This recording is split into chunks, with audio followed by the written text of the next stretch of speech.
los sabecitos. What? Fist up today. Fist up today. Oh, fins up, baby. Miami, stand up. This is Fins Talk today. Let's go. Sun up over day. Game day on the brain. From the tailgate smoke to the hard count rain. Orange aqua on my back. Crowd shaking every seat. We talking ball, talking heat. Turn it up, feel that beat. Fins Talk today. Fins Talk today. Fins up all day from the 305. We ride that wave. Over Fins Talk. Fins Sammy on the way.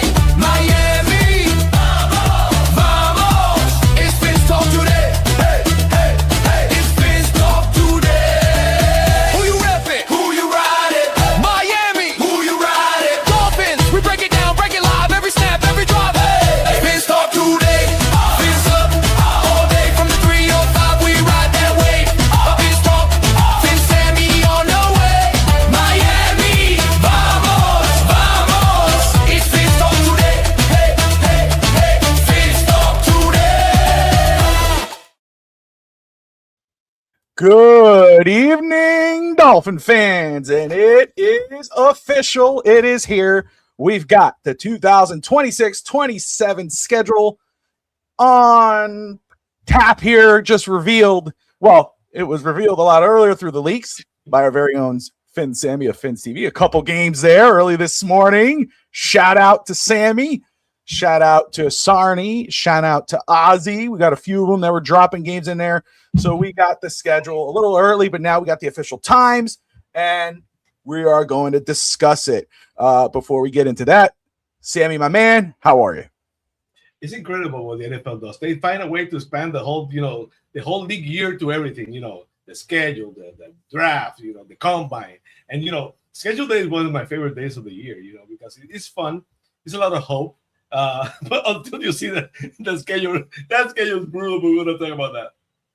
Yeah, we're going to get into it. Very early on, we'll go game by game, and this will be like we'll talk about how we feel about the games, but as the get closer towards the season, once we'll get a feel for it, then we'll get into our actual predictions. But right now, today, we're just going to go game by game and just kind of discuss how it's going to look. But again, welcome everybody to Fins Talk today here on FTSN, powered by FTSN and Fins TV, sponsored by Caneswear. Watching the flagship show. But we got a lot to discuss today. Obviously, the schedule being released, again, going game by game. Also, Devon Achane extended yesterday. The news broke. And so we talked about that on East 10th Street Boys, but we'll get deeper here today. Gets Sammy's reaction and just talk more about it. Brooks and Aaron Brewer, are they next? Supposedly they are, as they are part of that 4-player core that John Eric Sullivan talked about when he first was hired. And then John Eric Sullivan, so far, man of his word. We're going to talk about that. And then we'll get into which players, though, could be on the hot seat this year. We're not talking coaches. We're not talking general managers or the quarterback, but we're talking about players on this roster who could be on the hot seat. And then, so we got a lot to talk about. So we'll welcome everyone to the show. Again, FTSN, Fins Talk Sports Network, has surpassed 4,000 subscribers. So congratulations to the team. Podmaster, baby, the Podmaster. Thank you. Appreciate everybody who's been with us these past 4 years, I believe. And to all the content creators who've been with us, Sammy, appreciate you, my man, since you've been on with me. And we started the Fins TV Plus and pregame show, postgame show, and now Fins Talk today, which, again, I just love doing this with you. And then shout out to Mrs. Fins Talk, Tati Fins Talk, for her contributions behind the scenes. She's always been hands-on, always been on the background doing her thing, but now more hands-on. Like, I got the pressure cooking here, but she's been on hands-on in regards of the marketing and and everything else. So advertising, she's been doing it, and that's really shown on the back end as well. So shout out to bravo to Tati also. Bravo. Yes, the CFO or whatever you want to call it there. But we'll get into it, man. I'm so excited about talking about this schedule, and you talk about the difficulty of the schedule. And, I'm going to be honest, it is difficult this year. It is a scary schedule just because of, we talked about it. We graded this roster position by position, Sammy. And I mean, when we got, there were some decent grades, but there were also grades where made you cause to pause, especially in the secondary. But I got to tell you, I have to admit right now, I'm just going to be honest. With the way this coaching staff has spoken, the way our general manager, the way these guys have talked, and how John R. Sullivan will get into his man of his word, even though I'm going into this season with no expectations, I feel really good about this team. At least I feel good about the mindset of where I think this team is at. So we're going to get into that. And we'll go ahead. Let me make sure here. What is it? Oh, okay. So let's go ahead and pull up the schedule, and we'll get into other topics as the show goes on. So pull this up here. And there you go. The graphic was created before we had some of the times, but we got those times now for Kansas City and New England, Detroit.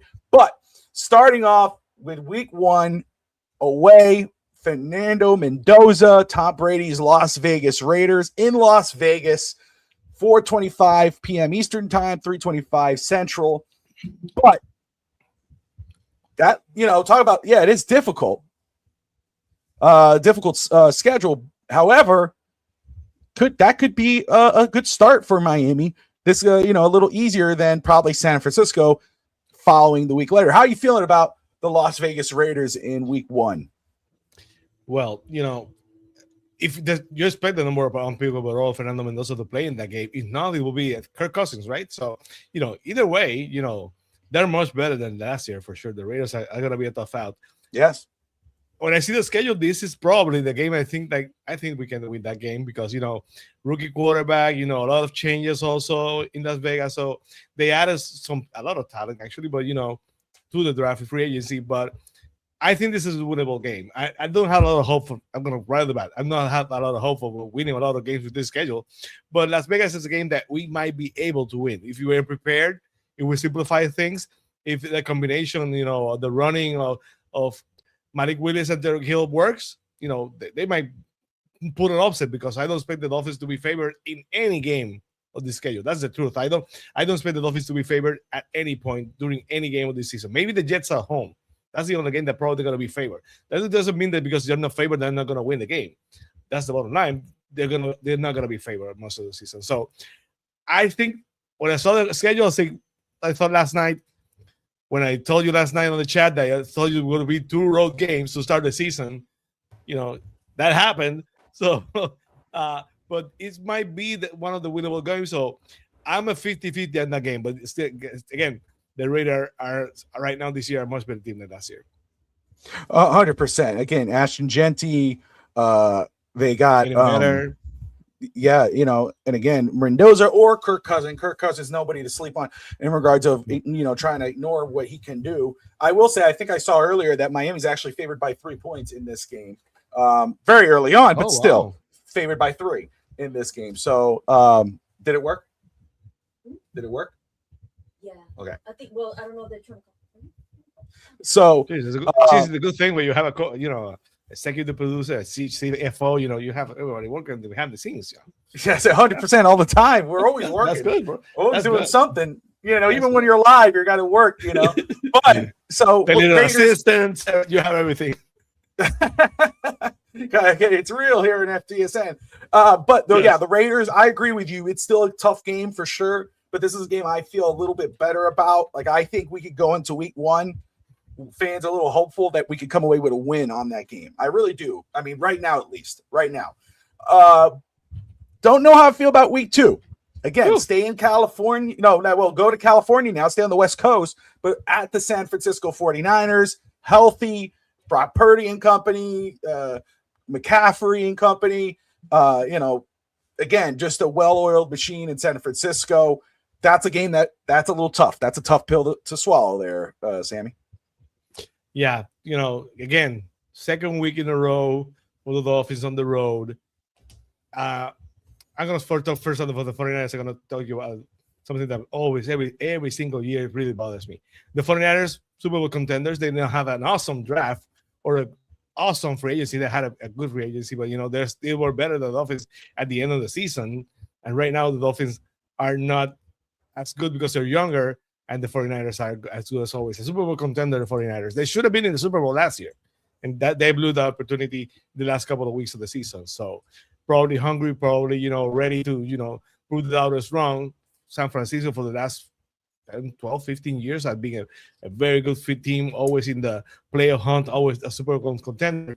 So traveling 2 weeks in a row to the West Coast, it will be interesting. The Dolphins, make it to a 2-week stay in the West Coast, because traveling from opening to Las Vegas, coming back to Miami, going to San Francisco again, that might be rough. So it will have to wait and see how they find a way to deal with that schedule again. 2 West Coast teams.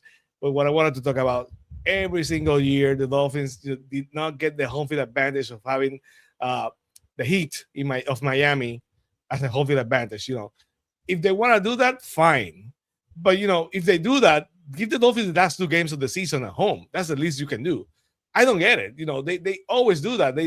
3 of the first 4 games out on the road, and then basically you had to end the year in New England. So before that stretch from Denver, Green Bay, New England, cold weather games. Half of the games are cold weather, so they don't do any favors to the Dolphins. So this is not going to be a win. I don't see a way. The Dolphins travel 2 weeks constantly in the road to the West Coast to beat an opponent that basically a much better opponent. So that's going to be rough. Dolphins will need a miracle to win that game. Yeah. Now the game that in all reality should be a tough game is in week 3 with Kansas City, but Patrick Mahomes not expected to play. I think that Miami got the benefit there, getting Kansas City that early on. Again, though, it is Kansas City. They're very talented. Andy Reid, these guys are going to be ready to play. They're going to be prepared. It's not just a Pat Mahomes team. I mean, their defense is legit, continues to be legit. Travis Kelce's still there. Don't know how the quarterback situation is going to be, who's going to be starting at that point in time. They did get Nussmeier as a rookie in the round 7, I believe. So, but that's a game that I feel could be for Miami, especially a home opener. That could be a win. Miami could start off possibly 2-1 on the season. That's gonna be a tough test for the Dolphins winners, for the Dolphins Reales. Justin Fields is the new backup quarterback of the Chiefs, right? So the Dolphins always have trouble against Justin Fields in Chicago, whatever. They always have problem with the running. He's gonna be a Jeff Halfleaf real true test, because he's at home, the home opener, and Justin Fields, who kills the Dolphins running. That defense gonna have to be prepared. It's gonna be won by the defense if they have a chance to win that game. So, regardless if Patrick Mahomes is not there, you still have Andy Reid. You gotta have a team with a loaded defense. So, if Justin Fields they find a way to contain them, they might have a shot to win the game. It's still gonna be September by that time, if I'm not mistaken. The heat is gonna be there, but again, Justin Fields is gonna be the key. The half-league versus Fields matchup is the one who's gonna decide the game. 100%. Then you go into week 4 at Minnesota. I think, of course, what's going to happen with that quarterback situation. They brought in Kyler Murray. They got J.J. McCarthy, though, who's at a start there. They're looking for their new GM. That game, I don't know which way to think of that game, honestly. Again, it is in Minnesota. It's early on. But their D coordinator is still Flores, isn't it? Yes, sir. So he didn't get any real job opportunities to become a head coach. So. No. I don't know. That game right there, trying to think, man. I don't know if there's anybody that, minus Justin Jefferson, which again always gives. Yeah, I could see, because again, you talk about Justin Fields giving Miami a tough time. Kyler Murray could give Miami a hard time if he's still healthy, if he's there at that game with Justin Jefferson and company. So in Minnesota, that could be where if they win 1-3, they lose 2-4, possibly 2-2 at that point. Before I said that, Tati, you can do anything. This is your show. You can do anything you want. You can talk now if you want with us. I don't care. That's completely fine, because I see Tati saying that he shot we were off the air. As someone said, it's Flores Ravens game. That's interesting. probably for him it is. But the Vikings are an interesting team because I think they're kind of the point where the Dolphins were last year. They quietly trying to set up things again. It's a soft reset in some areas. They're trading players, they're acquiring talent, but not enough. So the draft was questioned by a lot of people. So the Vikings are a kind of team that could go up or could go down very easily. That's the first toss-up of the season for the Dolphins because it's very interesting. The Vikings could be a playoff contender, even more. Who knows? Or they can basically have a very bad season, and we'll have to wait and see. So it's gonna be interesting. A dome team for the Dolphins. The Dolphins usually, at least in the Mike Daniel era, did not play Tua era did not play very, very well on domes, so they never have. Remember last year in Indianapolis and before that so many times. So the noise or whatever, the mental toughness of going into the crowd. Again, another tough task. This is a team of the Dolphins schedule. One thing is to win the game, and another completely different thing is how you deal with the game. If they're smart, if they're prepared, if they're not dumb, they don't commit stupid mistakes, they compete hard, and you lose the game, you say, at least you're going somewhere. That will be a huge improvement. So it's a toss-up for me, but again, not too much hope right now of beating the Vikings at home in the Dome. No doubt. And then again, back in Miami facing the Cincinnati Bengals, 1 p.m. Eastern time. That one right there, again, I wish this was later in the season because you would expect maybe Joe Burrow more than likely wouldn't be healthy at that point. They get a lot of injuries. But you get them early on. You get them in week 5 before the bye.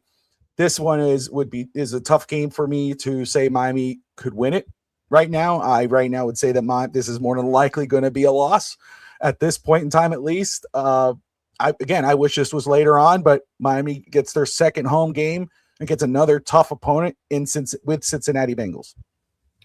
Well, if Joe Burrow is playing, the Dolphins are not winning but Joe Burrow, every single year. It's a toss-up if he's going to get it. We heard the knee, the hand, or whatever. So the Bengals are a team that probably going to be much, much better than last year. They had so many rough injuries last time. A good team. They usually play hard. That's Joe Burrow never quits. That guy's a tough cookie. I know he gets hurt, but the guy plays every down. He tries his best. He's mental tough. That's what defines him as a quarterback. So it's sad for the Dolphins to have to face this team right now. I would have been much happier if they faced the Bengals in week 2 in Miami. That would have been so much better for me. But, the weather could be a factor. I think the last time they played in Miami, if I'm mistaken, they struggled with the heat, but that was a couple of years ago. So, again, a tough task for the Dolphins, against a much better team. 100%. Ryan, appreciate you tuning in from X. Appreciate you, my man. We finally get a schedule with good teams playing 1 p.m. on our turf. The NFL have been protecting good teams from the heat the last 3 seasons. Big D, Chris Johnson versus Jamar Chase should be very interesting. 100%. It's a good test for the young rook. Yes. And kind of see where he's at. And I've been talking about it. Fitzdanzer brought it up yesterday on East Century Boys, which is a good point. This season, a lot of this is going to be about what these young players are going to do. How are they going to respond week to week? How is Chris Johnson going to respond playing Jamar Chase? How is he going to play against one of the best wide receivers in the league? And if he does have a tough game, do you write him off? No, you don't. You see how he responds against the Jets after the bye. Does he come back and does he shut down their receiving core, Wilson and company? So it's going to be very interesting. Cooper and so forth. That's who he has with the Jets in week 7. So that's what I'm looking at for this team. Again, we talk about losses and wins, but this season's not about losses and wins. This is about growth. This is about seeing who's going to be here long term. And we're going to talk about that later on in the show. Now, week 6, we got to buy. Again, I wish this was a little later. We're winning this one. We feel good about this. I wish it was later on. I wish this one was a little later on. It's a little too early. But again, it is what it is. We got the bye week. Then we got the Jets in New York, which works out in Miami's favor because you don't want to play in the cold. However, John Eric Sullivan has said, big doesn't get small, fast gets slow in the cold. That this is going to be one of those games. Later on for sure. We got Denver, Green Bay, New England, where we're going to see if that's put to the test. But here, it's earlier in the season. at New York. This is a game I really do still feel, even though New York got better and they did have a solid draft, if you go off early rankings, I feel this could be a winnable game. I could see Miami splitting this series with the Jets. But since it's in New York, I would say possibly because it's at their home field advantage, I'll say Miami drops this one, at least right now in my mind. I agree with you 100%. I have some hope that they can win either one of those games. I'm not saying they're going to win in Miami or they're going to win at New Jersey, but my expectation is for them to split the series. That will be my second win for the Dolphins of the season. So I'm going to say they win this one, they lose at home just because of the way the schedule is. This is a game that the Dolphins could have had the advantage of, again, playing, a mildly hot game, still the humidity. Early October, late September is very good in Miami for home game advantage. So it would have been much better for them to be in Miami this part of the season if we're gonna win one or lose one, because the other one is basically, I think, late November. So I'm gonna say it's a toss-up because I expect to win one and lose one. So either one of those, at least Dolphins should get a win. I'm not disrespecting the Jets because they're usually a top 5 of the Dolphins. So, but division games always are. So I'm gonna say it's a toss-up though. Either this one or the next one against the Jets is going to be a win. 100%. Then you got back at Miami against the New England Patriots. Should be, I believe, 1 p.m. Eastern start time. There's no primetime games for the Miami Dolphins this year, which was expected, honestly. I did think if it was going to be primetime, probably the Chargers and or Green Bay, because, again, McDaniel, Green Bay, there were, John Eric Solomon. At least some prime. But maybe the Patriot game, maybe, depending on how the season's going for Miami and or New England, is the division on the line. That might be, because that one is still to be determined. They left that one open right now, as of now. So we'll see what that one may turn out to be. At that moment, though, we got New England Patriots in Miami, which, all intents and purposes, again, when you look on paper, this should be a win for New England. But the distractions, what's going on at this point in the season, it is at home in Miami. What's going on with Vrabel? Has this situation with Diana Rosini, has it blew up? Is he still on? Is he taking a leave of absence? We don't know what's going to happen at this point. But if you're on paper right now, you got to favor New England in this game, right or wrong? Absolutely. I don't expect the Patriots to be, as the winning team they were last year. I'm not saying good or better, because I think they took a lot of good bounces with the schedule last year. So even that player game against the Broncos. So it will have to wait and see if they're the Super Bowl contender that they were last year. Probably they're as good or even better. That doesn't mean they're going to have as good as a record as a 14-3 record they had last year. So, but still, they're still better than the Dolphins. No doubt about that. The Dolphins are rebuilding. The Dolphins are basically a young team, as against a Super Bowl team that last year the Patriots had last team. So I don't think the Dolphins find a way to win a game against the Patriots this year. But the thing with division games is that division games can go either way. Teams know they were so with each other. 100%. There's some continuity to the Dolphins staff because of course Hafley retained a lot, the offensive coordinator, there are other people, that basically worked with the Dolphins last year. So it's a new staff, but the continuity always helps because there's some things that may be useful for Hafley. So I'm gonna say no. I don't think they win against the Patriots either game. But again, since it's a division game, anything can happen. 100%. That game, let's see here. So next one, though, we got the Detroit Lions, which will be, again, in Miami, 1 p.m. Eastern time. The Lions struggled last year. They took a step back from what they were expected to be. I don't expect that this year. I expect them to take a step forward again. I expect Dan Campbell to have his team ready to go. So New England gives me cause to pause in regards of Miami could winning and losing. I think, again, I think they could split it, but we'll see right now, though. But when Detroit, I don't have any cause to pause. I'll say right now for that one, at least, I don't feel really good. I think that could be an L for Miami. Detroit, basically, again, this is a test about toughness. Hafley and Sullivan Sotomayor have been tougher, been stronger. If there's a tough team, the Lions are a tough team. Mentally, physically, they play tough, they play hard.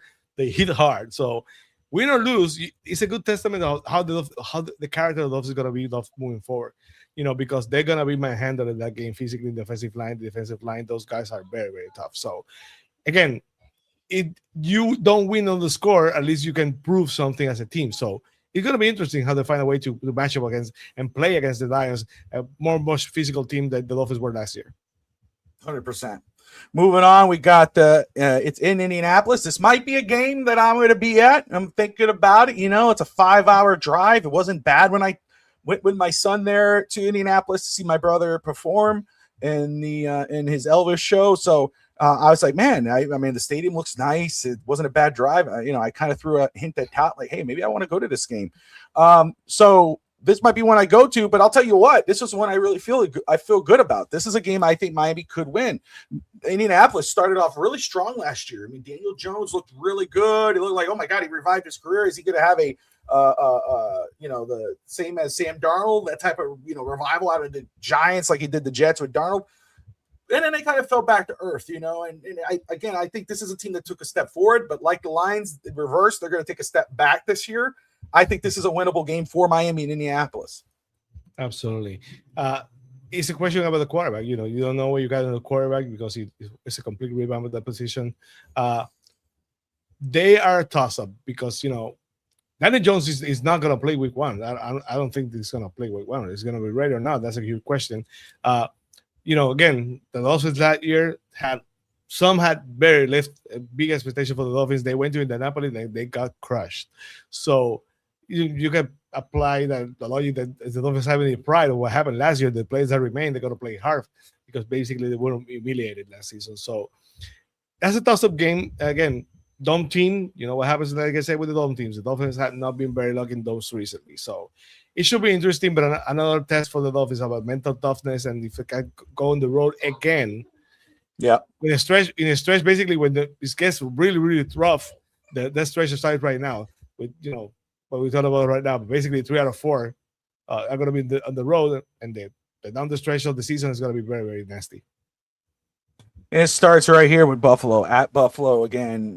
This is if I feel Miami could probably split New England and maybe the Jets, even though New England is a little tougher than the Jets, I don't feel that way about Buffalo. I think Buffalo, until Miami could do it, I won't believe it. I think Miami obviously will drop this one at Buffalo. I don't see Miami winning in Buffalo. To me, this is their 7th loss on the season. Again, Buffalo, I still think that Buffalo is the best team in the division. I think they were the better team last year. But, new head coach, that says a lot. Again, new coaching staff. They did something that the Dolphins usually fail at, patching up the work. You remove the head coach, which probably should have done, and Josh Allen getting mad about it. It's going to be a test for them because there's some changes that, are going to be questioned. Sean McDermott, you can say a lot of things if you're a Bills fan that not being happy about the playoff failures, but he got you in the playoffs basically every single year. They won the division so many times. I don't think this is an improvement as the head quarterback. I'm sorry, at the head coach position. So it's going to be interesting, but I still think that the best team in the division, and they have, the best quarterback in the NFL, if you ask me. So that's going to be a tough task for the Dolphins. 100%. What's up, Rob? Rob of Dolphins Thirsty. Appreciate you, my man, for dropping in. Appreciate everybody watching Fins Talk today here on FTSN, powered by Fins Talk Sports Network and Fins TV, sponsored by Caneswear. Again, we're going through the schedule here. We are at week 12 now. New York Jets. This one, again, I talked about splitting the series. I went a loss in week 7. I'm going to go a win here. It's in Miami. I think Miami could sneak a win here. They could. Again, they should split. Hopefully they can find a way to split. But, either this one at home or the one on the road, the Dolphins have to split because wins are not going to come easy. If you cannot beat the Jets, who are still rebuilding and, lost a lot of talent, basically as much as maybe sometimes more than the Dolphins because they were younger, they were, more valuable. Their draft picks just said it. They were better players. So if they're going to find a way to beat the Jets, that's a testament of the season. But, I'm still hopeful they can find a way to win one of the two. 100%. You got the Denver Broncos. It's at Denver in Colorado there. Should be should be an interesting game. Bo Nix and company. They got a lot. I think they got the most primetime games this year. The hell is what the NFL thinks of the Denver Broncos. again, I would like to believe Miami could win all of the games, all that, whatever. Again, I think Miami could be competitive in a lot of these games. I'll say that. But right now, again, for this game, that's an L. Absolutely. Again, another cold weather game, late October, November. And don't forget about Jalen Waddle. Jalen Waddle is now a Bronco, so that's Revenge game. That's a tough matchup for the Dolphins, regardless, because Jalen Waddle knows how to deal with the Dolphins. When they're weak, when they're mentally weak. So it's gonna be an interesting game. But again, Denver is a Super Bowl contender. But every time I talk about Denver, I say the same thing. Remember, the Dolphins beat the Broncos like 3 seasons ago, when a score of 70-20, and the Broncos are not a Super Bowl contender. If you can find hope anywhere, it's the Denver Broncos, because if we go there to Denver and they look at it as a revenge game, but that 70 game, they find a way to pound us into the ground. Those are the pains of growing up. So hopefully they can keep it close. But I think Sean Payton is not gonna let that happen. If he had a chance to kick the final field goal to the NFL record, he's gonna do it. He's not gonna be Mike McDaniel holding out for breaking the record. Sean Payton's not gonna try to. He'll do it. He's gonna find. He don't give a shit. Yeah, he'll run it in 4-1 or pass it in 4-3. He'll find a way to score. He doesn't care. That guy is gonna go for the touchdown every single time he gets a chance. So buckle up. He's gonna be bumping right in Denver. Next game, though, Caleb Williams and the Chicago Bears come to Miami. This is one of the games where I think might be where I feel I'm not going to say it's a win. It's hard for me to pick wins towards the end here at any of these teams, but this might be Miami's last chance. If everyone's healthy, in the NFL, blah blah blah, this might be Miami's last chance to possibly sneak out a win, but at this time, right now at least, I don't feel that way. I'll tell you what, Caleb Williams is I think in 4 years he's gonna be the best quarterback in the league. That's how much I think of him. So that guy, that games against the Packers and playoff games, that he can't. It's like those horror movies where you think you kill the guy and the guy keep coming back. That's him. That guy is mentally tough. That guy doesn't care. Again, I think this is going to be the best quarterback in the league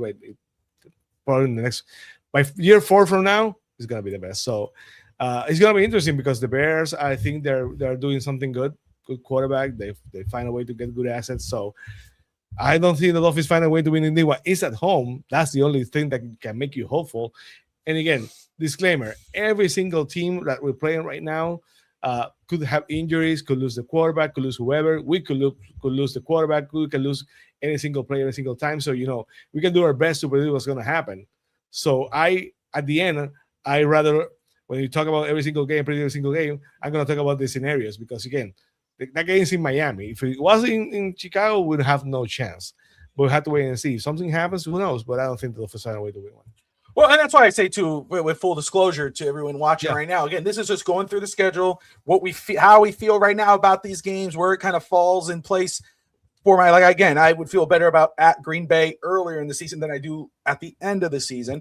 But again, this is not Mike McDaniel's Miami Dolphins. This is Jeff Hafley. This is John Eric Sullivan's. This is what they're going to be preaching. This is what they're going to be pushing. So how Miami performs in Denver and in Green Bay and at New England at the end of the year, when the weather's going to be, I'm going to be watching. I'm going to see how this team performs, how they're going to play hard. Are they going to do what they're supposed to do, win, lose, or draw?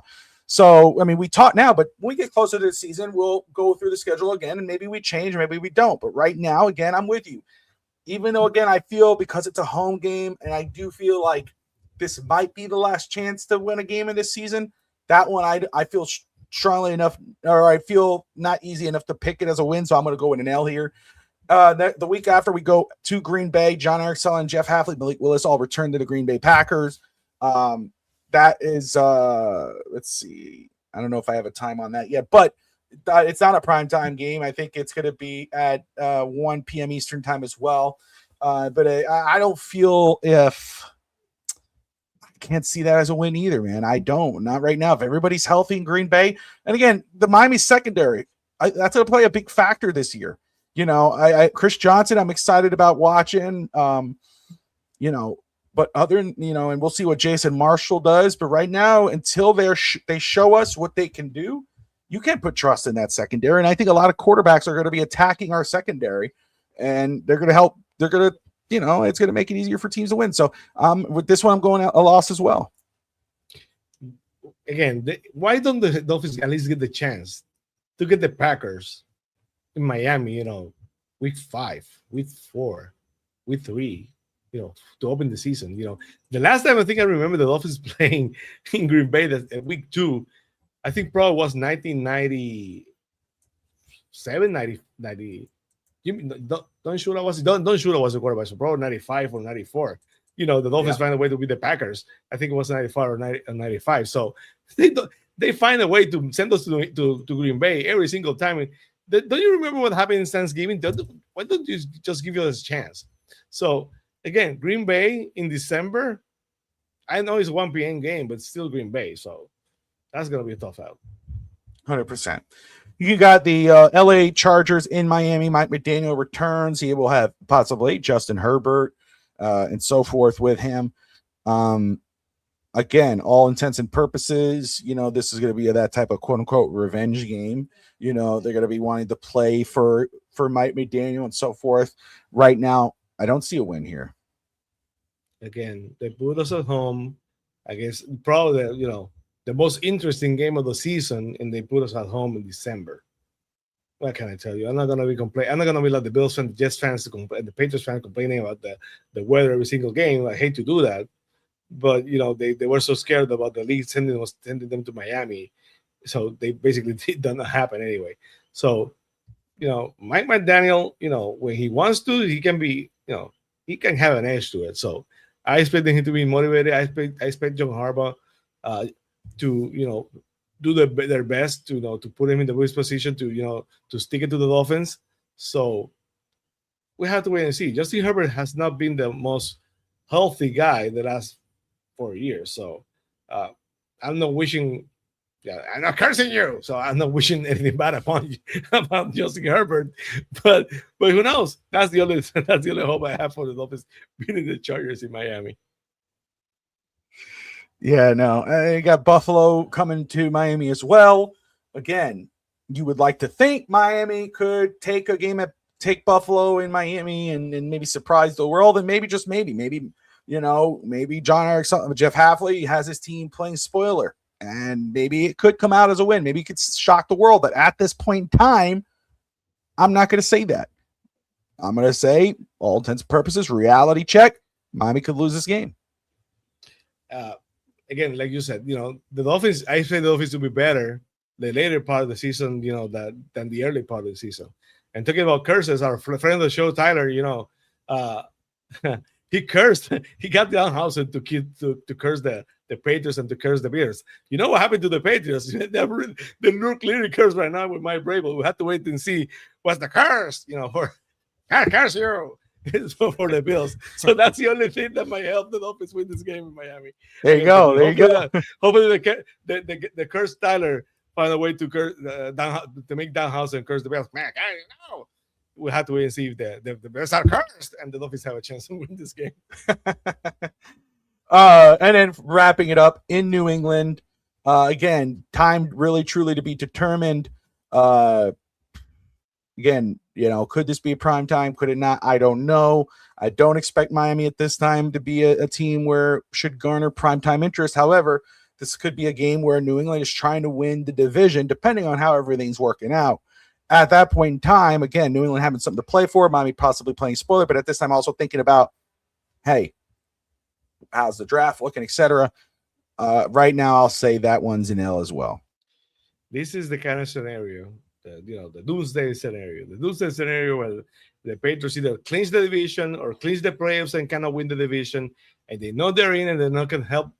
Nothing will help their chances, and the Dolphins are so bad if they lose the game, they get the number one pick in the draft, and the Patriots find a way to say, nope, I'm not going to allow that to happen, and then save the bench and the Dolphins win the game. That's my bravery. Those are the Patriots. I wouldn't put anything by them. So hopefully the Patriots have something to play for, and the Dolphins beat them at their best, because it will really suck if the Dolphins go to New England and win the game just to stick it to us and lose a top pick in the draft. So that will suck. It will. It will. So, but I'll tell you right now how it looks for me now that I see the schedule and think about what we graded and how we graded the roster.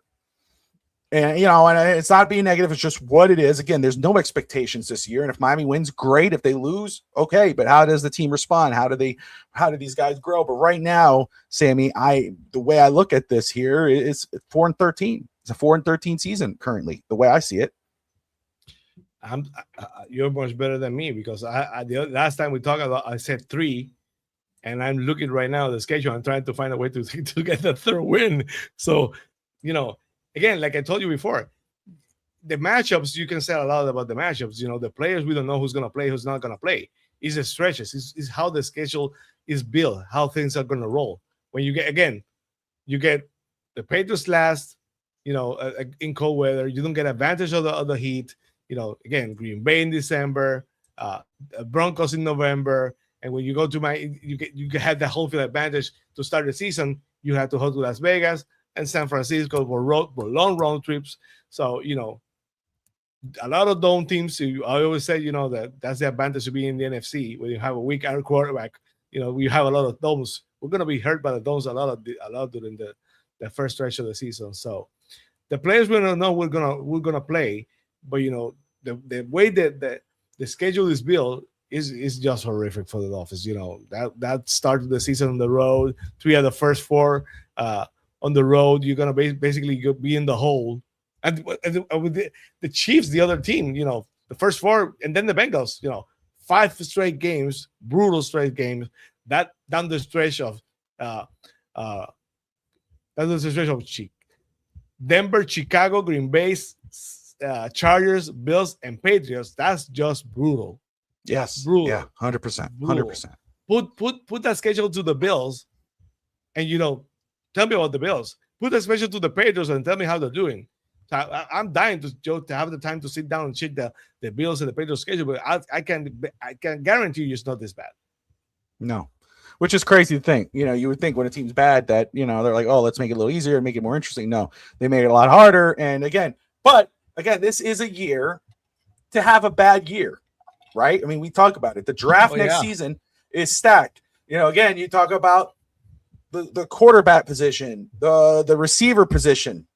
If you really want Jeremiah Smith, you could have a shot to go get him with this type of schedule. You talk about I'm losing his name right now. Coleman, I think, Texas wide receiver. That's another one, right?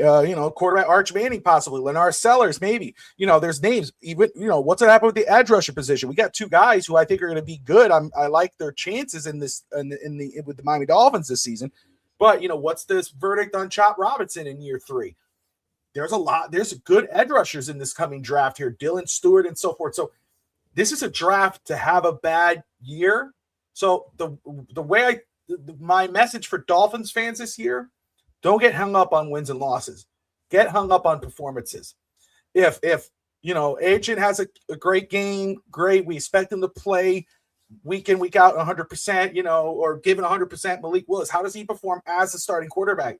Does he struggle? Does he have a lot of bad games? Can he not respond when he throws a pick? How does he come back on the field and does he throw another pick like kind of Tua did last year when Tua finally was kind of dropping off? That's it, because then he'll go, okay, no, we're going to need a quarterback. We're going to have to go get a guy. And we know John Eric Sullivan will do it. We know that will be the case.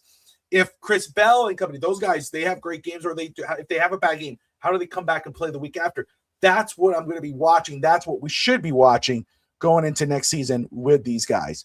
Rob says, no expectations, no stress this season, just enjoy. That's right. Again, yeah, you're going to want your team to win. You're going to get ecstatic. You're going to be excited when they're winning. But if they lose a game, you're going to be disappointed. Damn, man, they had it. They lost it. But then we got to come back to earth and say, you know what? There's no expectations this year. They lost. Okay. Now, how do they respond the game after? If Malik Willis has a bad game in week 2, how does he respond in week 3 against the Chiefs? Or if Zach Sealer continues, has a bad stretch, how does he handle the second stretch? How does he respond to pressure? How does Savanea respond to somebody breathing down his neck to possibly take his job? That's what's going to be interesting to see. But again, right now, at least for me, what I see, 4-13. Is that the end of the world? Does that suck? Of course it sucks. We want our team to be good. We want them to be great. Could they shock the world? Possibly. I love the vibe coming out of Miami. I love the message coming out of Miami. I love what they're doing. I see the vision. I get it. I still don't see wins yet. I just don't. Let's just be real. But I think we could come out of this season going, hey, there's a lot of promise with this team.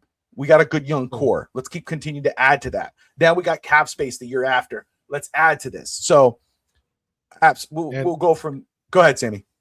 And, go back and think. We know the things that frustrated us about the Dolphins last year and the last couple of years. The stupid penalties, the bad formations, the not being smart, the bad decisions. Those are the things that you need to see improvement, because talent-wise, you don't have as much talent as those teams had. But, you see them being disciplined, being smart, taking good decisions, having good performances. That says a lot, because you cannot overcome the amount of talent some of those teams have. There's no way. Those have younger players, unproven players, and an unproven quarterback, because I know Dolphins fans right now are in love with Malik Willis, but we talked about it last week when we were evaluating the roster. Malik Willis, I said it last week, basically he's a rookie. He has a lot of potential. He's a great guy. Everybody likes him. I'm rooting for him, but he's still unproven. The only amount of success he had was last season with the Packers. Before that, he was demoted, then he was traded. So you have to see, everything in the correct context. If the Dolphins play smart, they're disciplined, they're tough, and you see development from the young players from the start of the season to the last game of the season. You see them getting better.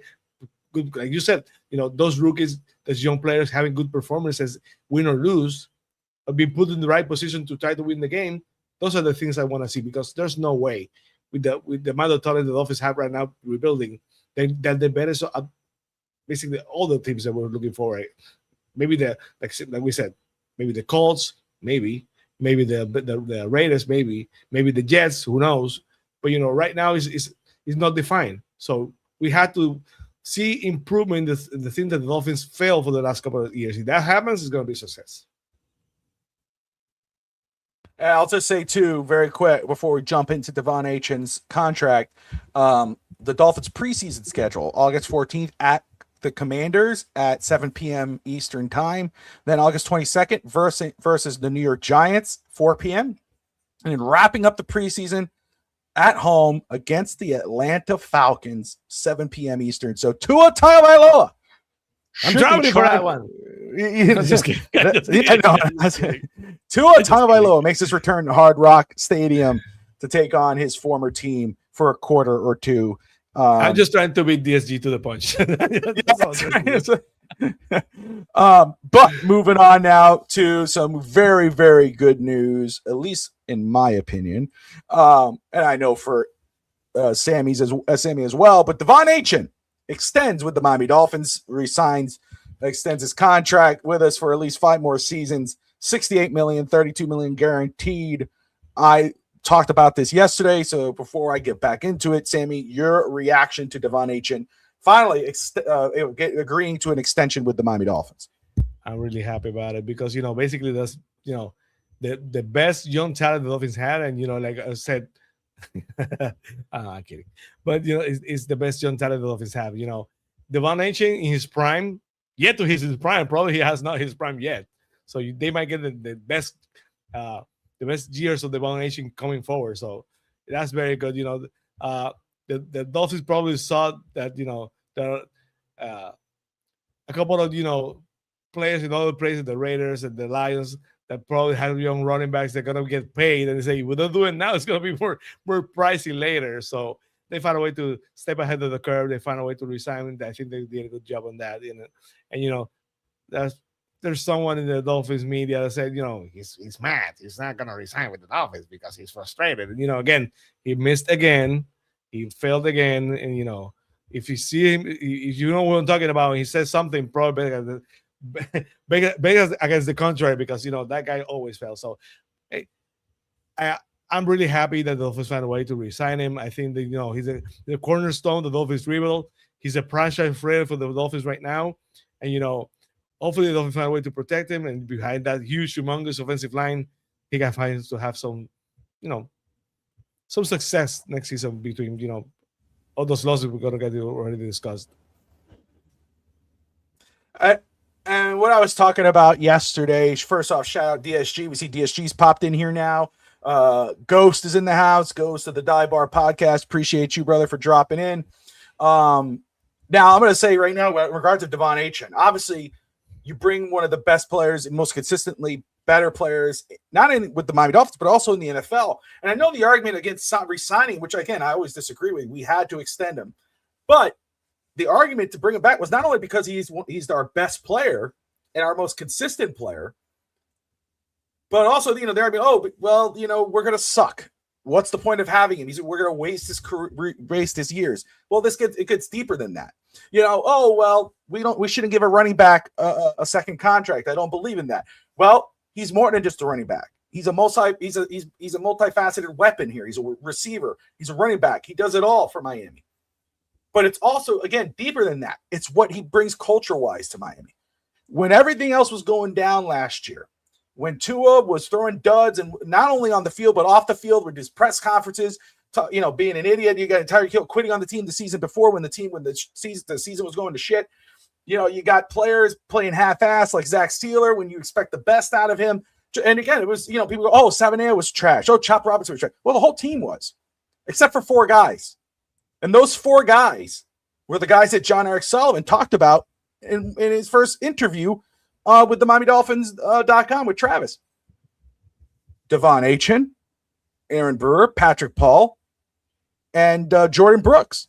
Those are the 4 pillars. And, of course, they bring up Jalen Waddle, but it wasn't him who brought up Jalen Waddle. It was someone else brought it. Travis brought up Jalen Waddle. He brought up 4 guys. But those 4 guys, you know what the common theme with those guys? Week in and week out, no matter how our Dolphins played, those 4 guys were gonna play their best. They were gonna do their best, even when the game was like the game's over. It's like Devon Achane goes and almost kills himself trying to jump into the end zone, because that's the type of guy that's the type of player he is, and that's what John Eric Sullivan saw. He saw a guy not only that will give his team the best chance to win next year, no matter really how many you could win realistically, but also a guy that younger players coming on this team, like the rookies, they see and they go, hey man, our team's doing bad, but look, he's still giving 110%. Not just in the game, but in practice. Watching film, the right type of character. Those 4 guys are those guys. Patrick Paul, look what Patrick Paul has done in a short time in his career. A raw prospect that came out of college. A lot of people got him in second round. Man, why are we getting this raw prospect? There were better guys on the board. Now he's one of the better young tackles in the league. Jordan Brooks, a guy who you say is the best linebacker since Zach Thomas with the Miami Dolphins, but not afraid to call out his team last year. When the fans were saying the team's soft, other players were like, I'm not saying that, I'm not talking about. He came out and go, no, we're soft. John R. Sullivan knew what he was doing. That's why they did, and they went and they targeted Malik Willis. People go, oh, well, he's a second string quarterback. He's a third round quarterback. He hasn't really started. What are we doing? Blah, blah, blah. But Miami, John Eric Sullivan and Hafley saw this guy behind the scenes. They saw the way he practiced. They saw the way he studied. They saw the way he carried himself. And they saw when he did get the opportunity, he didn't half-ass it. He played his best football. And they said, that's the guy we want leading the team. Not because it's going to equal wins right now, but because the example those 4 or 5 guys set for the future of this football team. So Devon Achane extending the contract, you may have some fans going, it's just, we're not going to be good. Man, he's just a running back. I don't believe in doing that. It's more than that. And we're going to talk about Sully meaning what he says. Yeah, only 2 home games in the first 2 months of the season is crazy for sure. 100%. 100%. But, again, Sammy, your thoughts on what I'm talking about. Again, I think, it's not just re-signing a great player to your team who, again, I think he would have got this deal from anybody else. I really do. I think he's that good. But I also think this has more to do than just the player. This also has to do with the type of person he is on the roster, the example he sets for the rest of the team. it says a lot about the Dolphins, what the Dolphins are doing and going by resigning Devon Achane. Because the truth of the story is, if they let him go, you already let Waddle go. What are you doing? Basically you're throwing everything from the window. So I think this sends a good message that, if you are committed, if you play hard, Devon Achane play hard. Sometimes even he played hurt, he found a way to play. He's young, dynamic. We talked about it so many times on Fins Today and on Fins TV about Devon Achane not only being a running back, not only being a football player, being a weapon. Being the kind of guy that basically maybe the Dolphins have not even maximized the potential he has as a pass catcher, moving him around as a wide receiver sometimes. Who knows? Maybe they do that this year. So I think it sends the right message. I think right now you cannot think about the Dolphins are struggling. They need that. They need a weapon. They need someone who can play. We're not gonna recover from not having a play of the caliber of the nation. They're not guarantees. We trained this year. We missing the pick, and where are we? So he's young. He has not run the ball. He's not Ricky Williams. He's not like you're burning to the ground. He still had a lot of mileage to go. So again, I think it was a great move. I think it was the right move. I think the Dolphins have done basically everything really, really well. I also want to address what Go said, on the chat about the 2-game stretch of the home games. I don't know. Don't you think it's kind of curious that the league comes to the Dolphins and tell them, you're not up to par with the amenities of the way you had the Dolphins structure there to host a Super Bowl, and now the Dolphins basically get, only 2 games. They face 8 weeks at home. The Dolphins, the league's actually trying to find a way the Dolphins to build a tent, a dome, something, a retractable roof or something, because they're sticking it to the Dolphins. They're not giving the home games the first 2 months of the season. They're saying they're gonna hold the Super Bowl, and they're sticking it to the Dolphins. And they're bullying us into trying, Mr. Ross, to get a dome, a retractable roof, a canopy, a very big canopy or something, because it's absurd. It's just absurd. If that was the case, people have lost legs, toes, hands in the cold in Green Bay and in Kansas City, and they had not moved the games. They're losing body parts. And I have once I had a disagreement with Armando Segar, because he said, people and I understand people, even faint from the heat. People faint from the cold too. They die on the cold. So, what's the deal here? So I found that kind of curious. I forgot to say it before, so sorry for taking the detour. But going back to the nation, I think they had to do it, and I'm very happy to do it because he's still young. He's right now our Dolphins franchise player. He's the face of the Dolphins, so I'm glad that he's coming back. 100%. You could sidetrack, brother. It's all good.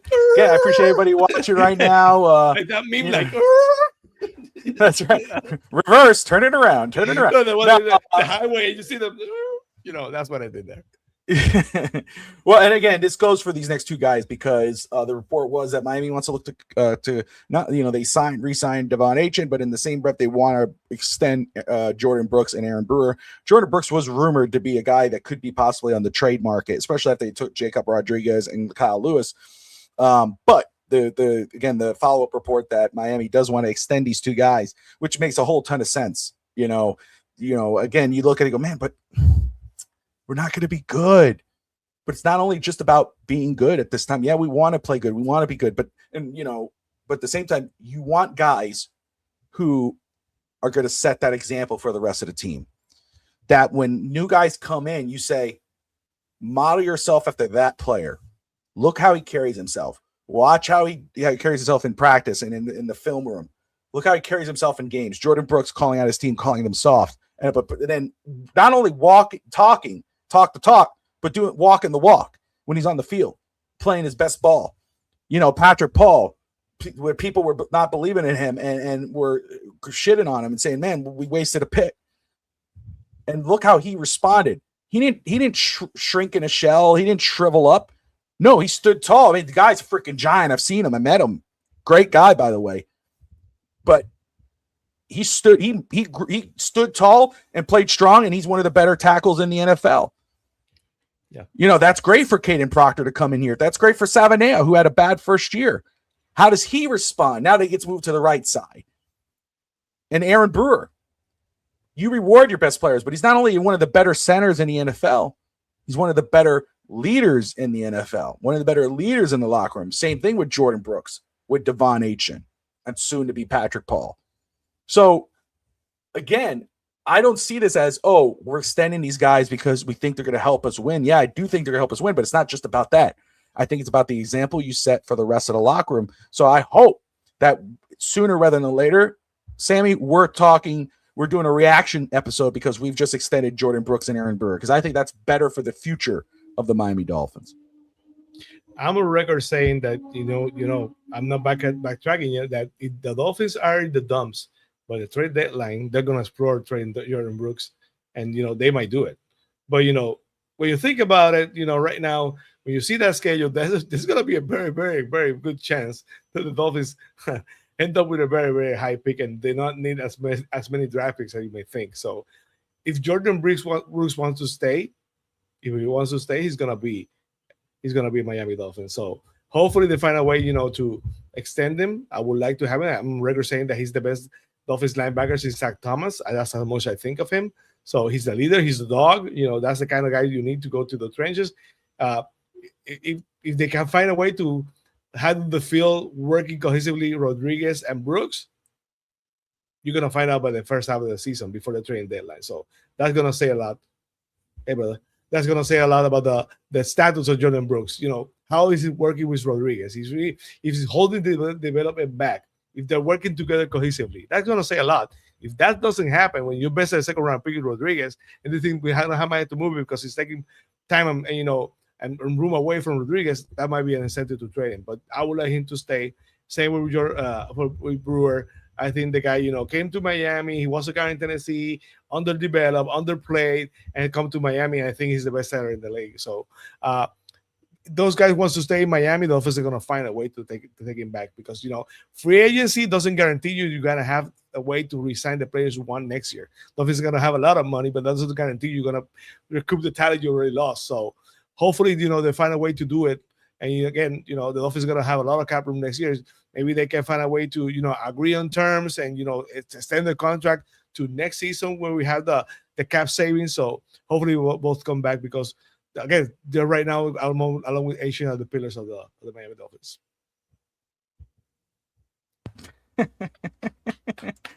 And I'll say this, though. There you go. Seeing Jordan Brooks' reaction when Miami took Jacob Rodriguez and Caleb Douglas when he got there, I think he is purposely. I think, you talk about possibly holding back because him being on the field, etc. I think he's going to be a man on a mission to get the best out of Jacob Rodriguez. I think he wants to be with Jacob Rodriguez.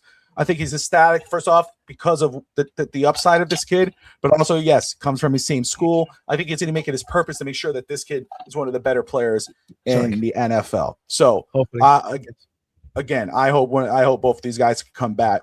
And what Rob just brought up in regards of John Eric Sullivan, we talked about it last night on East Century Boys. Evan joined us at the second half of the show, but so far, John Eric Sullivan, again, has been a man of his word. If he says he's going to do something, when he says what they're planning, he's not available for trade, we want to get him done. When he says that, he means it, gets it done. Notice that. When he says, oh, these are our four pillars, oh, they're going to trade Jordan Brooks. Brooks doesn't get traded. Now, could it still happen? Maybe. He hasn't extended yet, but hasn't been traded yet. Oh, Devon Achane, they're going to trade him. He doesn't fit their timeline. He doesn't do this. He doesn't. No, we're not going to trade him. We're going to extend him. He's extended. Notice, though, when he's a little, he's giving you half answers to a Tagovailoa or Jalen Waddle, Tyreek Hill, what happens? They're gone. They're gone. I'll tell you, when he says he's a man of his word, I mean, when he says things, take it, you say, take everything with a grain of salt. Not really. Not yet with John Eric Sullivan. So far, when he says something, usually the case. It's usually the case. Sammy, during the draft, where so many people mad. If you remember, that's what I said. I said, what he said us to do, he does, and we tell you what he's gonna do, he does. So he's a man of his word for sure. I like that. So far, he's transparent. And not transparent like Tua when Tua was transparent and couldn't lie. I always put his spoon in his mouth. He's doing the right thing every single time. He's taking the right decision. So I like that. I think that they're committed. Even we were talking about this before the show. Even with the Dolphins teaser about the schedule, it's even better. They've improved on that compared to the last couple of years. So the reception of the media types around the NFL about the job Sullivan is doing is excellent. And every single one. I don't remember if Colin Coward basically, because he bashed the Proctor pick, but every single other one who basically usually craps on the Dolphins has been praising our coach and our GM. So I think that's great. They're on the right track. We have to wait and see, and we talked before. You cannot define the season about wins and losses.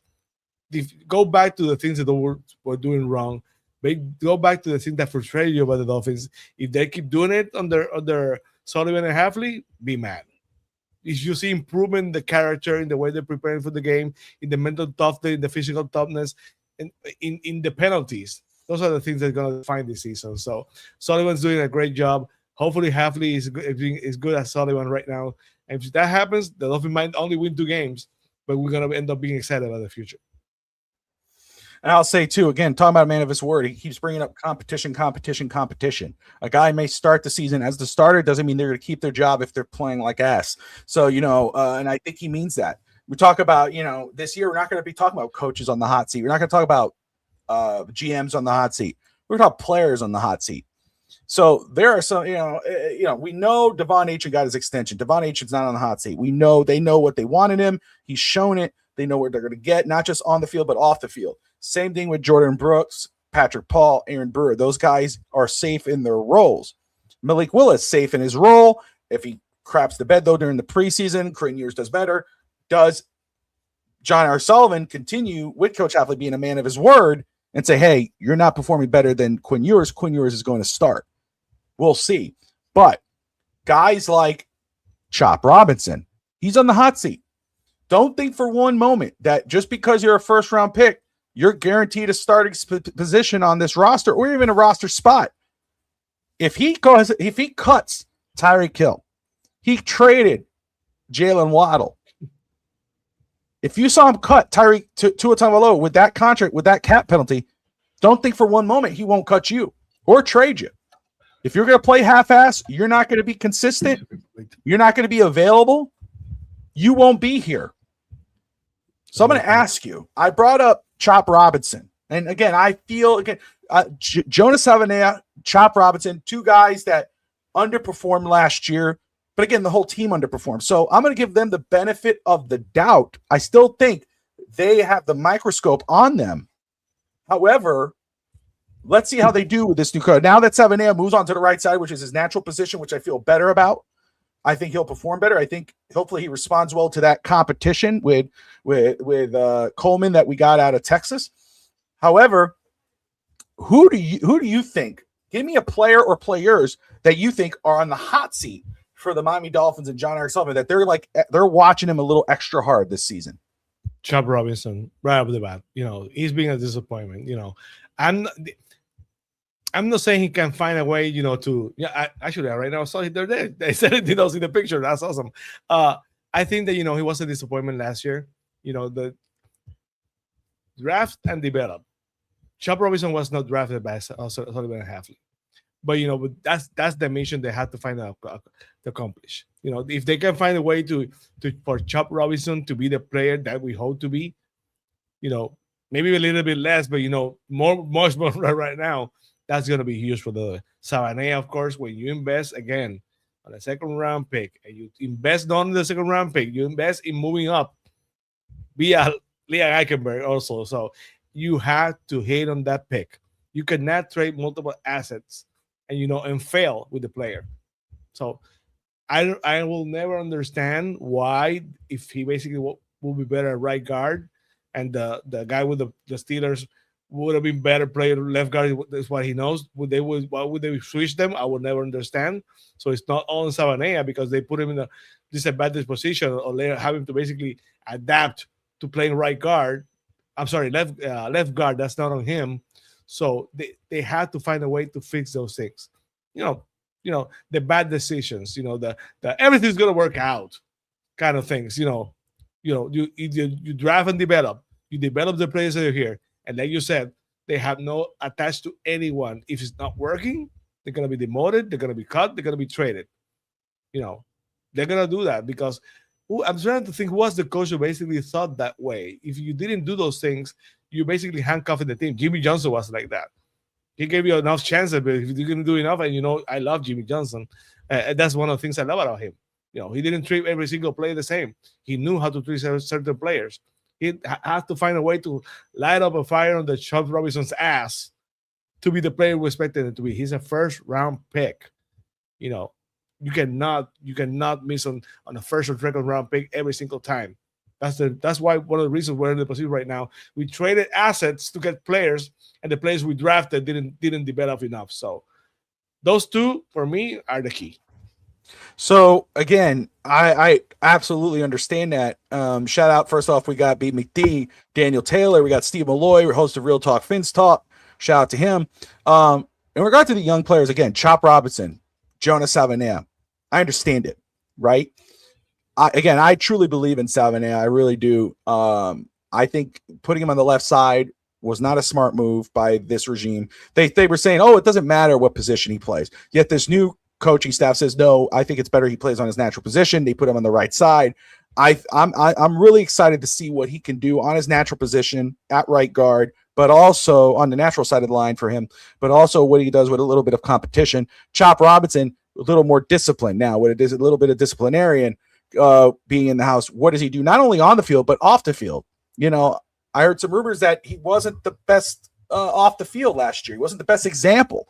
So how does he respond with a new coach? What does he respond now with the new general manager and what their expectations are? Yeah, I'm going to be watching that, but I'm going to go another route in regards of players on the hot seat. I'm going to go with a veteran, and I'm going to go with a guy who got an extension who didn't live up to that extension. I'm going to go with Zach Sealer. I'm going to say he's on the hot seat with this new regime. I think he's a guy that we could possibly see traded at the midpoint of the season if he doesn't live up to the expectation that we expect him to be. This is a guy, again, the young players in Chop Robinson who had a good rookie year, struggled his second year. We'll see what he does his third year. Jonah Savannah, that was his rookie season playing at left guard, struggles. I'm not worried about those guys because those are young guys. Let's see what they do with the new coaching staff. Let's see what they grow into. Can't judge a guy till their third year, really. But I could judge Zach Sealer. Zach Sealer is one of the better players coming out of Baltimore. When we got him, he performed really well in Miami until he got his contract. Now, he played bad last year, but so did the whole team. How does he play this year? How does he respond to Coach Hafley and company? Because, again, if he continues to play like he did last year, sayonara, brother. You're gone. And don't think he won't do it. He did it to Tyreek Hill. He got rid of Tua on that big contract. He traded Jalen Waddle. When you don't play good, you're not consistent, or you can't be healthy and stay on the field, or you play like ass and you half-ass it in the game, you're not going to be here. So the player on the hot seat is going to be a veteran for me, and that's going to be Zach Sealer. Another one, maybe, possibly, depending on health, depending on how he does very early on. Offensive line, Austin Jackson. Another player on the hot seat in Miami. How can you stay healthy? Can you be on the field? And when you're on the field, how are you playing? Are you doing your job? And are you doing it the right way? So Zach Sealer and Austin Jackson, for me, are both on the hot seat. Daniel Taylor, Zach Sealer on the hot seat, 100%. 100%. What's up, Miss Fins? Great to see you. Everybody go subscribe to Miss Fins. Sister, appreciate you tuning in. But yeah, what are you thinking about those guys, man? I also want to say I agree with Steve about Kenneth Grant. Kenneth Grant and Zach Sealer are connected. Interesting. They're connected. You're running the money on Zach Sealer, but I think they're also connected. You need to see development from Grant because if you think about it, Zach Sealer were playing with a lot of rookies who didn't know what they're doing. So, he's a disappointment because, you get a contract extension, the Dolphins syndrome. You get a contract extension and you drop. So, but you're playing with a lot of rookies. You're playing with Jordan Phillips and, you're playing with Grant. Grant I always said that, you know me, I always say this: defensive tackles, in my opinion, take longer to develop. So I can understand Kenneth Grant yet not develop it, because you remember Christian Wilkins was considered entering the third season. Christian Wilkins was considered a bust.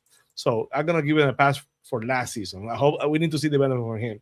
And Zach Sealer was playing with 3 rookies, so we have to wait and see. But it's no excuse. They have to find to get better. But I agree with 100% with Steve Malloy on that. I think Kenneth Grant has to find a way. Again, another first round pick. The Dolphins invest in you as a first round pick. They have to hit on first and second round picks, because if you don't do that, you have no hope. 100%. Let me just see some here. All right. Oh man. So yeah, I get it. Let me ask you guys here in the comments. Steve threw his 2 names in here. Jonah Grant. He believes that Chop will do better with this new coach. Miss Fins, if you're still here, Daniel Taylor, everyone watching, if you're not in the comments, it's again, you're watching Fins Talk today here on FTSN, powered by FTSN and Fins TV, sponsored by Canes. We appreciate you all tuning in. Oh man, there you go. Jamaican from Zion in the house. Appreciate you, my brother. But let me know, guys, in the comments, who do you think, which player do you think is on the hot seat this year? What player do you think is under the microscope that could possibly be gone if he does not play or perform better with this new regime? Sammy brings up Chop Robinson. I say Zach Sealer and Austin Jackson. Those are my 2 guys. Again, Steve says Jonah and Grant. Who do you guys think? Daniel, who do you think is on the hot seat? I know you're asking about Zach Sealer. Miss Fins, I would love to know. So please, guys, put in the comments who you would think is on the hot seat this year, who's under the microscope, that if they don't perform well, they're out the door. There you go. Daniel throws in Jonah. Jonah on the hot seat. There you go. In his second year on the hot seat after a rookie season. Again, if he doesn't live up to those expectations, you got to be gone. And like we talked before, they have no attachment to neither of these players. They might not even have attachment to the players they brought. We have to see what happened to Malik Willis also, because they're invested on him. But I would not put him by that he's not working. They're gonna give a chance to a rookie next year. We'll have to wait and see, because they so far they don't get attached. So we have to wait and see if that happens when they have in control the wheel during the season with those drafts that they added this year. And Malik Willis. 100%. Yeah. Miss Finn says, I think Sealer might be, but it's more likely he plays out his contract and walks. Chop has to deal with the hot girls on the team who are younger and have more upside. Basically saying has to deal with the new girls on the team now that just got on the team, the rookies that we've gotten who might be a lot more better and more upside. I thought she was talking about off the field issues. I was like, whoa, did you hear what I heard? Not again with the strip club. Not again with the strip club. Oh, man. Putting out his business, Miss Fins. You're putting his business out there. But no, I get it. But again, John Eric Sullivan's shown he doesn't have patience. He won't play out your contract. He'll get rid of you quick. Steve Malloy Jackson will be gone next year. Proctor will be right tackle. Yeah, I think so. I think Proctor will be moved to the right tackle position. It will be moved down the line. Hopefully he's ahead. Hopefully he's a player. If he's a success at left guard, you keep it there and you go get another right tackle. But you know that, hey, if he struggles, he's going over to the right side. I want to keep all linebackers but Terrell Dotson. Yes, I know. Yeah, he met the new draftees. I understood. I was just joking. We were just messing. And actually, he led the Dolphins with tackles a couple of years ago, so he's not like he's played bad. But you expect him Rodriguez to be good enough for you can move on from him. Well, and again, we talk about Rodriguez, but Kyle Lewis, man, I'm really excited about seeing Kyle Lewis. And this is a guy who was a safety turned linebacker. We talk about the issues in the secondary, but this is a guy who could possibly help in that situation as well. Look out for him to be in the secondary sometimes, helping out in that role as well. I expect a lot of substitution. A team, like again, I hate to keep going back to Jimmy Johnson, but Jimmy didn't do it as much with the Dolphins, but the Cowboys said, situational substitutions, what he's seeing, he kept having packages and find a way to put young players who were not great in the right package in some parts of the game where they excel. That's why, again, so many Cowboys went to other teams that did not work, because you create a package of young players that know what they are doing according to the situation. They don't have to do anything, but you substitute accordingly. If they have to find to do that with those players, this defense might have a chance. If not, this defense will be in trouble because it's very young. It's not too deep. We have to wait and see. 100%. So let me ask everyone in the comments here as we are rolling along, as we get to the second half here, or the final stretch. I want to know what, if you guys saw the schedule, what are your early thoughts on the schedule for the Miami Dolphins? We knew who they were going to play, but now that you see when and where, how are we feeling? How are we feeling about this schedule? Las Vegas, opening the season in Las Vegas against the Raiders and possibly Mendoza or Kirk Cousins. Then going to San Francisco, then Kansas City at home. Maybe Pat Mahomes not playing there. At Minnesota against Kyler Murray and the Vikings. The Bengals at home, possibly against Joe Burrow. Then having an early bye, which sucks. Then we go to New York against the Jets. Travel back to Miami, take on the Patriots. Then Detroit. Then travel to Indianapolis, take the Colts. At Buffalo. Then back to Miami against the Jets. Then travel to Colorado, take on the Broncos. Chicago at home, at Green Bay, LA Chargers, Buffalo Bills at home, and then wrapping up in New England to take on the Patriots and possibly what could be a division clinching game for New England if all goes well for them against Buffalo. So very quick, if you guys don't mind, let me know what you think of the schedule. Is it as tough as you thought? Does anybody have any high expectations, or are you with me and Sammy where there is zero expectations, but also there it is. There it is. There it is. 17-0 Super Bowl. Mace fans our Matt Armstrong Prince, we will get all song well without so much positivity. Matt will say the same thing with 17-0 too. Yeah, but this is how she says it. She'll go 17-0.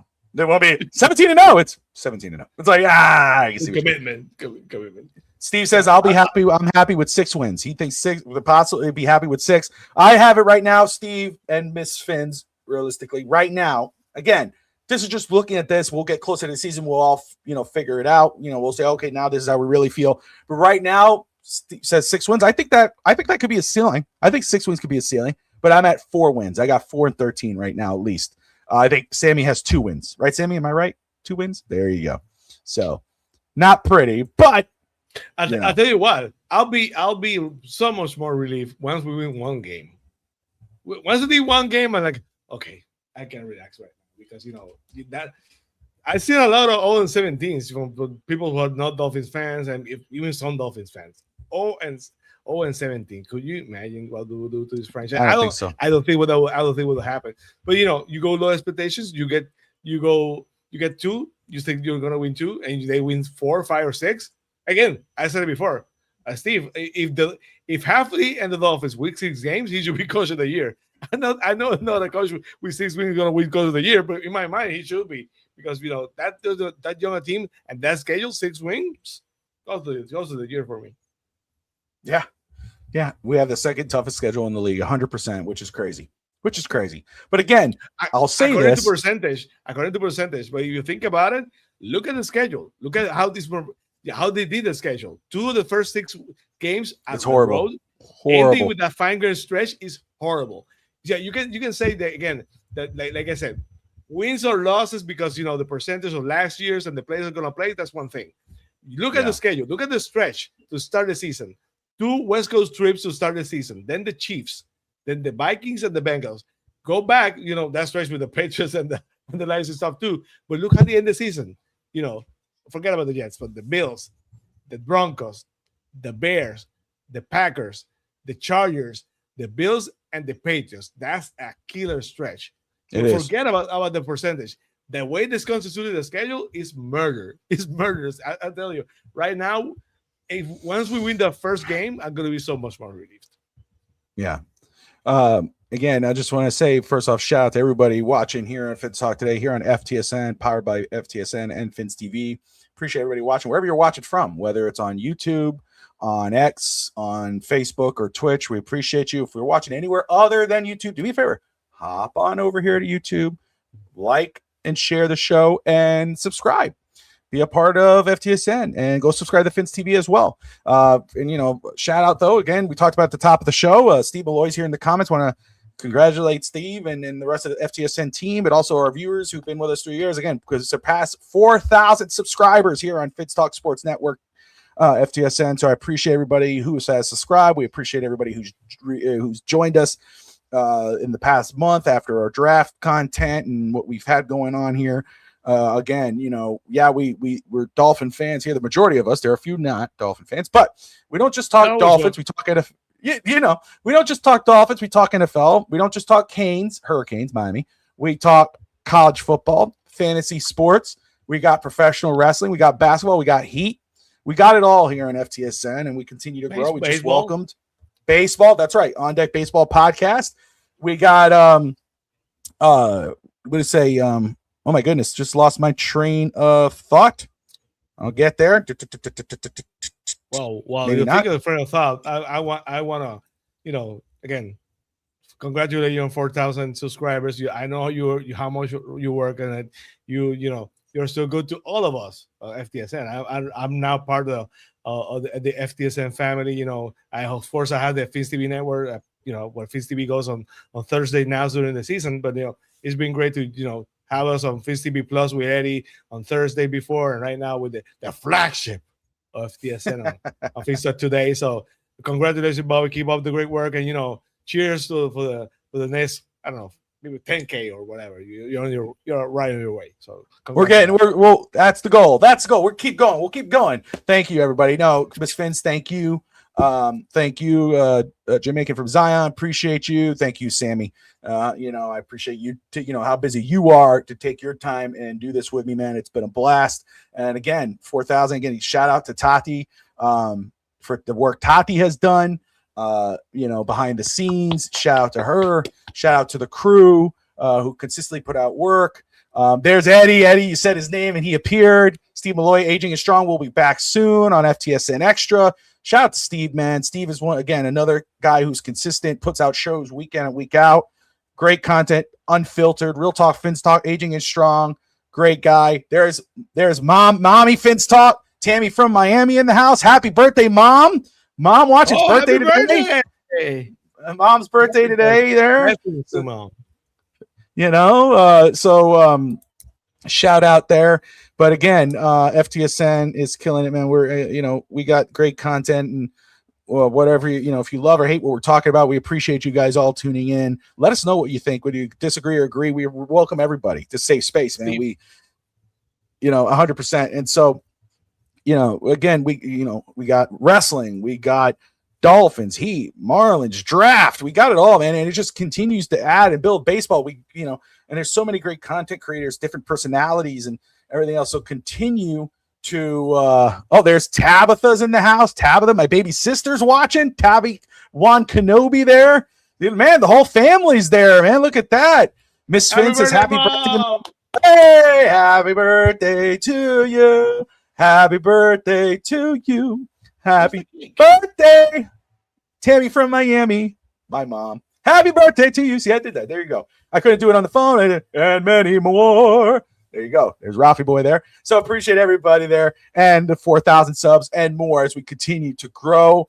It's just been a blast. It's been a blast. People go, man, how do you do this all? First off, the support, the family support, my mother for, Tabitha, but, Tati, my kids, they are behind us. They love this. And so, and just the support of the team and the family, that's what I say too. We welcome the new podcast, Beer Sports and whatever. Oh, happy birthday, DSG. If you're not kidding, happy birthday. Yeah. Yeah, if you're not kidding, you're a prick, but you are already, so it's all good. Sorry for doubting you, but you can pull that off. But no, welcome to the Beer and Sports Podcast, to FTSN, Beer Sports and whatever. Mike Brown coming back to the team, to the family. But, again, not just the family support, but the team support.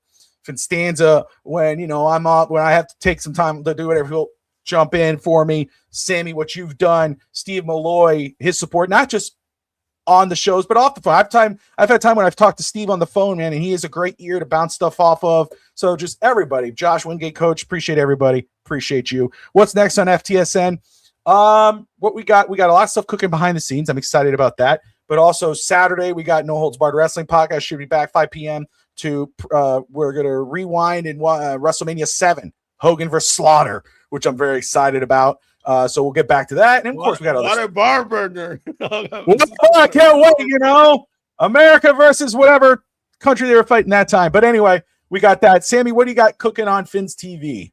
Well, first of all, thanks to the 800 watching right now, all platforms you're watching on Fins TV on X, on Bobby's account, on FTSN's account on X, and of course here on YouTube.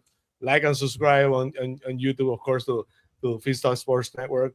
On X, if you're watching on X, please, before you go, get out of the account, find a way to follow us on X at Fins TV, @FinsTV_ on YouTube, and of course here, the Fins Talk Sports Network. Please like and subscribe. It's very important. That's the way you can support every single content creator. You already heard Bobby. Bobby does so much for so many others.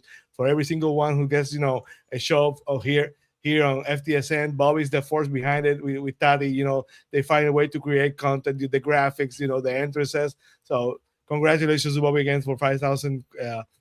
Sorry, it should be 5,000. Right now for 4K subscriptions. You're gonna be forward. You do so much. Thank you for everything you do for all of us. So like and subscribe. That's the way to congratulate Bobby on an amazing 4K subscribers. And of course on Fins TV, get out of the video and find a way to follow us on Fins TV. 100%. Also, a shout out to our sponsor, Caneswear. Make sure you guys go check out caneswear.com if you're anywhere other in South Florida. But if you are in South Florida, go check out Caneswear at 2655 South University Drive in Davie, Florida. They've got Miami Hurricanes. They got Heat. They got Marlins. They got Championship Panthers. They got Dolphins. They've got it all. Go check out Caneswear. Brett and the crew really kill it over there. They got a great shop there, but also a great channel, Caneswear TV. Go check out them as well. Go subscribe to their channel if you love the Hurricanes. So go check them out. If you're anywhere other than South Florida, if you're in Tennessee like me, or in Puerto Rico like Sammy, or in Texas, or in Canada like Finstanza, wherever you're watching from, I really want to go to Caneswear. I want to get something from Caneswear. I want to support their shop. I want to support the channel. Caneswear.com. They ship anywhere. They're awesome. They're a great crew there. So make sure you go do that. And again, as Sammy said, again, shout out 4,000 subscribers, 4,035, whatever it is currently, as we continue to grow, we continue with great content, great team, not just on the channel, but off the channel. Even the ones who are consistent guests on our channel, they're a part of this as well. So shout out and congratulations to all of them as well. Make sure you subscribe to Fins TV. Make sure you subscribe to the Rainy Day Podcast. Make sure you subscribe to Miss Fins. Make sure you go and support our friends on the other channels because they've got great content day in and day out, and they work just as hard and they kill it. But as we wrap this up, like and subscribe, and most importantly, Dolphin fans, as always, Fins up. See you guys on the other side.